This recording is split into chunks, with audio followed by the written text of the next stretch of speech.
vives tensions aux alentours de cette place de la Nation où avait prévu de se rassembler des personnes pour contester le report de cette élection présidentielle au 15 décembre prochain. Lorsque nous sommes arrivés aux alentours de 13h30 heure de Dakar, eh bien, le quartier avait déjà été totalement bouclé par les forces de sécurité sénégalaises et les jeunes qui tentaient de s'approcher, parce que ce sont majoritairement des jeunes gens, eh bien, étaient tout simplement repoussés. Un peu plus tard dans l'après-midi, bien, des heurts ont éclaté. Les manifestants ont été repoussés à coups de gaz lacrymogène. Ensuite, on a pu voir dans les rues adjacentes à cette place de la Nation quelques petites barricades faites de pneus ou encore de bouts de bois pour essayer d'empêcher les forces de sécurité de pénétrer dans ces quartiers.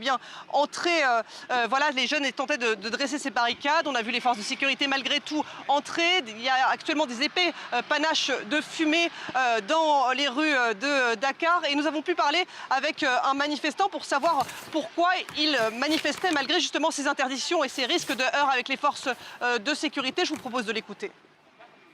Le pays était stable, tout le monde préparait ses élections. C'est à partir du moment où il a décidé de reporter nos élections, c'est à partir du moment où Macky Sall a décidé de faire un coup d'État constitutionnel, c'est à partir de ce moment-là que les Sénégalais sont sortis dehors et c'est à partir de ce moment-là que le pays est devenu instable.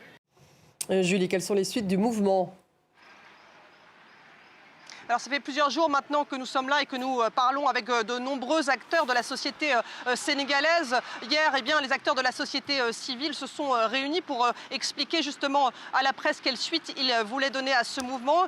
Ils parlaient notamment d'une grande manifestation mardi en espérant que celle-ci soit autorisée et que des heurts n'éclatent pas avec les forces de l'ordre. Ils parlaient également de grève. On a pu voir notamment ce matin des débrayages dans les écoles publiques de Dakar. Ils espèrent que toutes les forces vives de la Nation vont se mobiliser avec toujours cet espoir, c'est ce que nous disent les gens, que les élections puissent être maintenues à leur date initiale, à savoir le 25 février, excusez-moi, et non le 15 décembre prochain. Il y a également beaucoup de voies de recours qui sont déposées devant notamment la Cour suprême ou le Conseil constitutionnel. Et donc, eh bien, les gens attendent avec impatience de savoir ce que décidera la plus haute instance du pays. Donc voilà, beaucoup d'attentes. Les gens continuent à se mobiliser. Ce que nous disait la société civile hier, eh bien, c'est que tout ça n'était qu'un prélude et qu'ils souhaitaient vraiment une vaste mobilisation.